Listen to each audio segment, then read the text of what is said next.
क्या सालार वाकई ही नूर को तलाक दे देगा और क्या सालार का मुलाजिम नूर की तलाक के बारे में जुल्फ़िकार शाह को सब कुछ बता देगा। ड्रामा सीरियल इश्क में तेरे सदके के आगे आने वाले एपिसोड बहुत ही ज़्यादा धमाकेदार होने वाले हैं।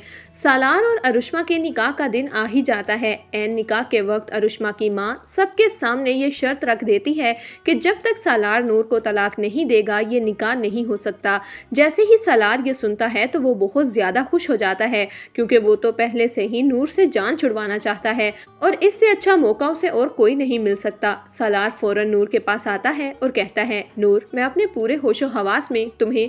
अभी सालार ने इतना ही कहा होता है कि सालार की माँ अंजुम फौरन उसके मुंह पर हाथ रख देती है और कहती है, नहीं सालार, तुम ऐसा नहीं कर सकते।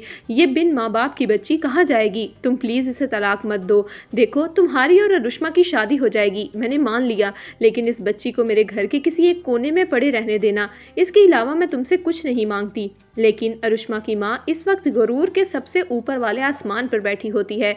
वो गुस्से से कहती है, नहीं, जब तक ये लड़की सालार की जिंदगी में है मैं अपनी बेटी की शादी नहीं करूंगी। सालार फौरन अपनी माँ से कहता है, मॉम, आप प्लीज़ मुझे इसे तलाक दे लेने दीजिए।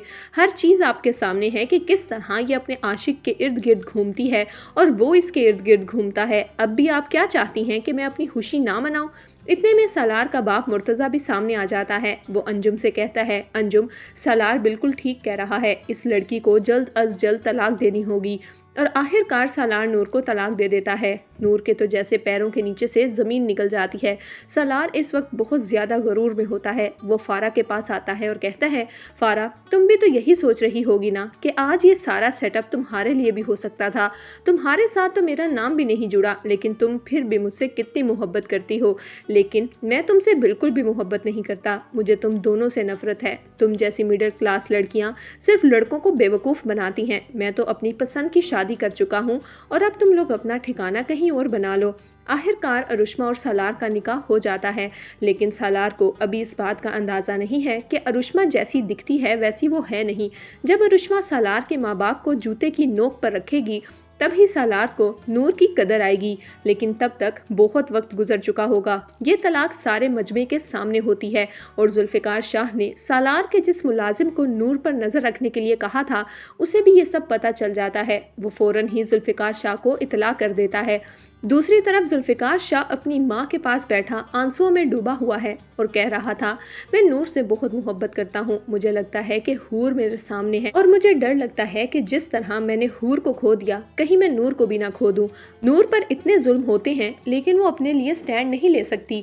लोग तो दूसरों पर इल्ज़ाम लगा देते हैं जो उन्हें तंग करे, इसका जीना हराम कर देते हैं, लेकिन यहाँ तो नूर ने अपना ही जीना हराम किया हुआ है। उसे लगता है कि उसे ज़िंदगी से कोई दिलचस्पी नहीं। सालार इस जितना जुल्म करता है वो सहती रहती है और मैं ये सब बर्दाश्त नहीं कर पा रहा। जब जुल्फ़िकार शाह को ये खबर मिलेगी कि नूर को तलाक हो चुकी है तो उसका रद्द अमल ऐसा होगा जिसका कोई तसव्वुर भी नहीं कर सकता। उधर नूर अपने कमरे में बैठी अपनी किस्मत पर रो रही थी कि तभी अंजुम उसके पास आती है। वो नूर के सर पर हाथ रखते हुए कहती है, नूर, मुझे समझ नहीं आ रहा कि मैं तुमसे ताज़ियत करूं या तुम्हें हौसला दूं। ये जो कुछ भी हुआ ऐसा नहीं होना चाहिए था, लेकिन शायद कुदरत को यही मंजूर था। अगर मैं अपनी मोहब्बत में तुम लोगों की शादी ना करवाती तो शायद आज तुम दोनों अपनी अपनी जगह खुश होते। सालार की अरुष्मा से शादी हो जाती और तुम्हारी और जुल्फ़िकार की शादी हो जाती। ये सुनते ही नूर खामोशी से वहाँ से चली जाती है बगैर अपनी फूफो से कोई बात किए। तो सवाल ये है कि अब जुल्फ़िकार शाह अपना हक इस्तेमाल करते हुए नूर को सालार के घर से ले जाएगा और क्या नूर अब जुल्फ़िकार शाह से निकाह कर लेगी? अपनी कीमती राय हमें कमेंट्स में ज़रूर दीजिएगा।